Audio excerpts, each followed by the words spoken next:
च धर्मस्य सर्वधर्म स्वरूपिणे अवतार वरिष्ठाय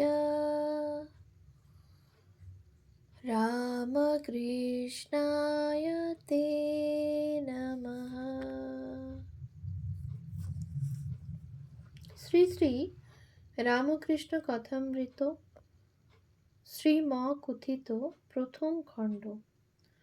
তব কথামৃতম তপ্ত জীবনম কবিভিড়িতম কলমশাপহম শ্রবণমঙ্গলম শ্রীমদাততম ভুবি গৃণন্তি ये পুরিদা জানা। শ্রীমদ্ভাগবত গোপী গীতা, পৃষ্ঠা সংখ্যা 130। ঠাকুর শ্রী রামকৃষ্ণ দক্ষিণেশ্বর মন্দিরে শ্রীযুক্ত রাখাল, প্রাণকৃষ্ণ, কেদার প্রভৃতি ভক্ত সঙ্গে। প্রথম পরিচ্ছেদ। দক্ষিণেশ্বরে প্রাণকৃষ্ণ মাস্টার প্রভৃতি সঙ্গে। ঠাকুর শ্রী রামকৃষ্ণ কালীবাড়ির সেই পূর্ব পরিচিত ঘরে ভক্ত সঙ্গে বসিয়া আছেন। নিশিদিন হরিপ্রেমে, মার প্রেমে মাতোয়ারা। মেঝেতে মাদুর পাতা, তিনি সেই মাদুরে আসিয়া বসিয়াছেন। সম্মুখে প্রাণকৃষ্ণ ও মাস্টার। শ্রীযুক্ত রাখালও ঘরে আছেন। হাজরা মহাশয় ঘরের বাহিরে দক্ষিণ পূর্ব বারান্দায় বসিয়া আছেন। শীতকাল, পৌষ মাস। ঠাকুরের গায়ে মোলাস্কিনের র্যাপার। সোমবার বেলা 8টা, 18 পৌষ, কৃষ্ণা অষ্টমী, 1 জানুয়ারি 1883। এখন অন্তরঙ্গ ভক্তগণ অনেকেই আসিয়া ঠাকুরের সহিত মিলিত হইয়াছেন। ন্যূনাধিক 1 বৎসরকাল নরেন্দ্র, রাখাল, ভবনাথ, বলরাম, মাস্টার, বাবুরাম, লাটু প্রভৃতি সর্বদা আসা যাওয়া করিতেছেন। তাহাদের বৎসরাধিক পূর্ব হইতে রাম, মনমোহন, সুরেন্দ্র, কেদার আসিতেছেন। প্রায় 5 মাস হইল ঠাকুর শ্রী রামকৃষ্ণ বিদ্যাসাগরের বাদুড় বাগানের বাটিতে শুভাগমন করিয়াছিলেন। 2 মাস হইল শ্রীযুক্ত কেশব সেনের সহিত বিজয়াদি ব্রাহ্মভক্ত সঙ্গে নৌযানে স্টিমারে আনন্দ করিতে করিতে কলিকাতায় গিয়াছিলেন। শ্রীযুক্ত প্রাণকৃষ্ণ মুখোপাধ্যায় কলিকাতার শ্যামপুকুর পল্লীতে বাস করেন। তাহার আদি নিবাস জনাই গ্রামে। এক্সচেঞ্জের বড়বাবু, নিলামের কাজ তদারক করেন। প্রথম পরিবারের সন্তান না হওয়াতে তাহার মত লইয়া দ্বিতীয়বার দ্বার পরিগ্রহ করিয়াছেন। তাহারই একমাত্র পুত্র সন্তান হইয়াছে। ঠাকুর শ্রী রামকৃষ্ণকে প্রাণকৃষ্ণ বড় ভক্তি করেন। একটু স্থূলকায়, তাই ঠাকুর মাঝে মাঝে মোটা বামুন বলিতেন। অতি সজ্জন ব্যক্তি। প্রায় 9 মাস হইল ঠাকুর তাহার বাটিতে ভক্ত সঙ্গে নিমন্ত্রণ গ্রহণ করিয়াছিলেন। প্রাণকৃষ্ণ নানা ব্যঞ্জন ও মিষ্টান্নাদি করিয়া অন্নভোগ দিয়াছিলেন। ঠাকুর মেঝেতে বসিয়া আছেন। কাছে এক চ্যাংড়া জিলিপি কোনো ভক্ত আনিয়াছেন। তিনি একটু জিলিপি ভাঙিয়া খাইলেন। শ্রী রামকৃষ্ণ প্রাণকৃষ্ণাদির প্রতি সহাস্যে, দেখছ, আমি মায়ের নাম করি বলে এইসব জিনিস খেতে পাচ্ছি। হাস্য। কিন্তু তিনি লাউ কুমড়ো ফল দেন না, তিনি অমৃত ফল দেন।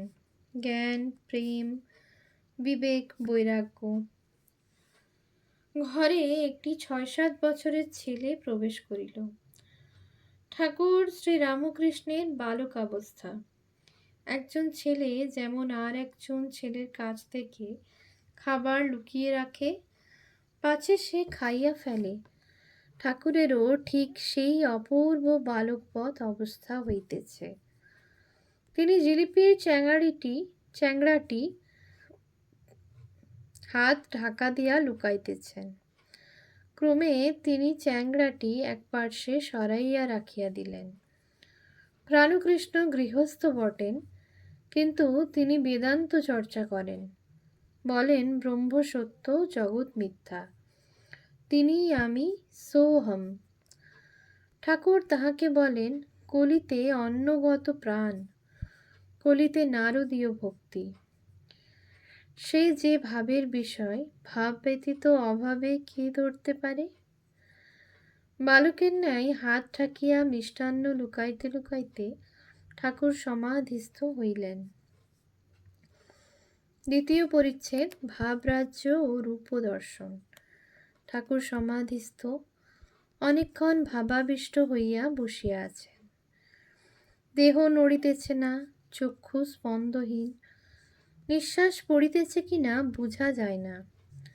অনেকক্ষণ পরে দীর্ঘ নিঃশ্বাস ফেলিলেন, যেন ইন্দ্রিয়ের রাজ্যে আবার ফিরিয়া আসিতেছেন। শ্রীরামকৃষ্ণ প্রাণকৃষ্ণের প্রতি। তিনি শুধু নিরাকার নন, তিনি আবার সাকার। তার রূপ দর্শন করা যায়। ভাব ভক্তির দ্বারা তার সেই অতুলনীয় রূপ দর্শন করা যায়। মা নানা রূপে দর্শন দেন। গৌরাঙ্গ দর্শন, রতির মার বেশে মা। কাল মাকে দেখলাম, গেরুয়া জামা পরা, মুড়ি সেলাই নাই, আমার সঙ্গে কথা করছেন। আর একদিন মুসলমানের মেয়ে রূপে আমার কাছে এসেছিলেন। মাথায় তিলক, কিন্তু দিগম্বরী। 6-7 বছরের মেয়ে। আমার সঙ্গে সঙ্গে বেড়াতে লাগলো ও ফচকিমি করতে লাগলো। হৃদের বাড়িতে যখন ছিলাম, গৌরাঙ্গ দর্শন হয়েছিল। কালা পেড়ে কাপড় পরা। হলধারী বলতো তিনি ভাব অভাবের অতীত। আমি মাকে গিয়ে বললাম, মা, হলধারী এ কথা বলছে, তাহলে রূপটুপ কি সব মিথ্যা? মা রতির মার বেশে আমার কাছে এসে বললে, তুই ভাবেই থাক। আমিও হলধারীকে তাই বললাম। একবার ও কথা ভুলে যাই বলে কষ্ট হয়। ভাবে না থেকে দাঁত ভেঙে গেল। তাই দৈববাণী বা প্রত্যক্ষ না হলে ভাবেই থাকব, ভক্তি নিয়ে থাকব। কি বলো প্রাণকৃষ্ণ? আজ্ঞা। ভক্তির অবতার কেন? রামের ইচ্ছা। শ্রীরামকৃষ্ণ, আর তোমাকেই বা কেন জিজ্ঞাসা করি? এর ভিতরে কে একটা আছে, সেই আমাকে নিয়ে এরূপ করছে। মাঝে মাঝে দেবভাব প্রায় হতো। আমি পুজো না করলে শান্ত হতুম না। আমি যন্ত্র, তিনি যন্ত্রী। তিনি যেমন করান তেমনি করি, যেমন বলান তেমনি বলি। প্রসাদ বলে ভবসাগরে বসে আছি ভাসিয়ে ভেলা, জোয়ার এলে উজিয়ে যাব, ভাটিয়ে যাব ভাটার বেলা। ঝড়ের এঁটো পাতা কখনো উড়ে ভালো জায়গায় গিয়ে পড়ল, কখনো বা ঝড়ে নর্দমায় গিয়ে পড়ল। ঝড় যেদিকে লয়ে যায়। তাঁতি বললে রামের ইচ্ছায় ডাকাতি হলো। রামের ইচ্ছায় আমাকে পুলিশে ধরলে, আবার রামের ইচ্ছায় ছেড়ে দিলে। হনুমান বলেছিল, হে রাম, শরণাগত শরণাগত, এই আশীর্বাদ করো যেন তোমার পাদপদ্মের শুদ্ধা ভক্তি হয়, আর যেন তোমার ভুবনমোহিনী মায়ায় মুগ্ধ না হই। কোলা ব্যাং মুমূর্ষু অবস্থায় বললে, রাম যখন সাপে ধরে তখন রাম রক্ষা করো বলে চিৎকার করি, কিন্তু এখন রামের ধনুক বিঁধে মরে যাচ্ছি, তাই চুপ করে আছি। আগে প্রত্যক্ষ দর্শন হতো এই চক্ষু দিয়ে, যেমন তোমায় দেখছি। এখন ভাবাবস্থায় দর্শন হয়। ঈশ্বর লাভ হলে বালকের স্বভাব হয়। যে যাকে চিন্তা করে তার সত্তা পায়। ঈশ্বরের স্বভাব বালকের ন্যায়। বালক যেমন খেলাঘর করে, ভাঙে, গড়ে, তিনিও সেইরূপ সৃষ্টি স্থিতি প্রলয় করছেন। বালক যেমন কোনো গুণের বশ নয়, তিনিও তেমনি সত্য, রজ, তম 3 গুণের অতীত। তাই পরমহংসেরা 10-5 জন বালক সঙ্গে রাখে স্বভাব আরোপের জন্য। আগরপাড়া হইতে একটি 20-22 বছরের ছোকরা আসিয়াছেন। ছেলেটি যখন আসেন, ঠাকুরকে ইশারা করিয়া নির্জনে লইয়া যান ও চুপি চুপি মনের কথা কন। তিনি নূতন যাতায়াত করিতেছেন। আজ ছেলেটি কাছে বসিয়া মেঝেতে বসিয়াছেন। প্রকৃতি ভাব ও কাম জয়, সরলতা ও ঈশ্বর লাভ। শ্রীরামকৃষ্ণ ছেলেটির প্রতি আরোপ করলে ভাব বদলে যায়। প্রকৃতি ভাব আরোপ করলে ক্রমে কাম আদি রিপু নষ্ট হয়ে যায়। ঠিক মেয়েদের মতন ব্যবহার হয়ে দাঁড়ায়। যাত্রাতে যারা মেয়ে সাজে তাদের নাইবার সময় দেখেছি। মেয়েদের মতো দাঁত মাজে, কথা কয়। তুমি একদিন শনি মঙ্গলবারে এসো। প্রাণকৃষ্ণের প্রতি ব্রহ্ম ও শক্তি অভেদ। ব্রহ্ম না মানলে জগৎ মিথ্যা হয়ে যায়। আমি, তুমি, ঘর বাড়ি, পরিবার সব মিথ্যা। ওই আদ্যাশক্তি আছেন বলে জগৎ দাঁড়িয়ে আছে। কাঠামোর খুঁটি না থাকলে কাঠামোই হয় না। সুন্দর দুর্গা ঠাকুর প্রতিমা হয় না। বিষয়বুদ্ধি ত্যাগ না করলে চৈতন্যই হয় না। ভগবান লাভ হয় না। বিষয়বুদ্ধি থাকলেই কপটতা হয়। সরল না হলে তাকে পাওয়া যায় না। ऐसी भक्ति करो घट भीतर छोड़ कपट चतुराई, सेवा बंदी और अधीनता सहजे मिली रघुराई। ऐसी भक्ति करो घट भीतर छोड़ कपट चतुराई, सेवा बंदी और अधीनता सहजे मिली रघुराई। যারা বিষয়কর্ম করে, অফিসের কাজ কি ব্যবসা, তাদেরও সত্যিতে থাকা উচিত। সত্য কথা কলির তপস্যা।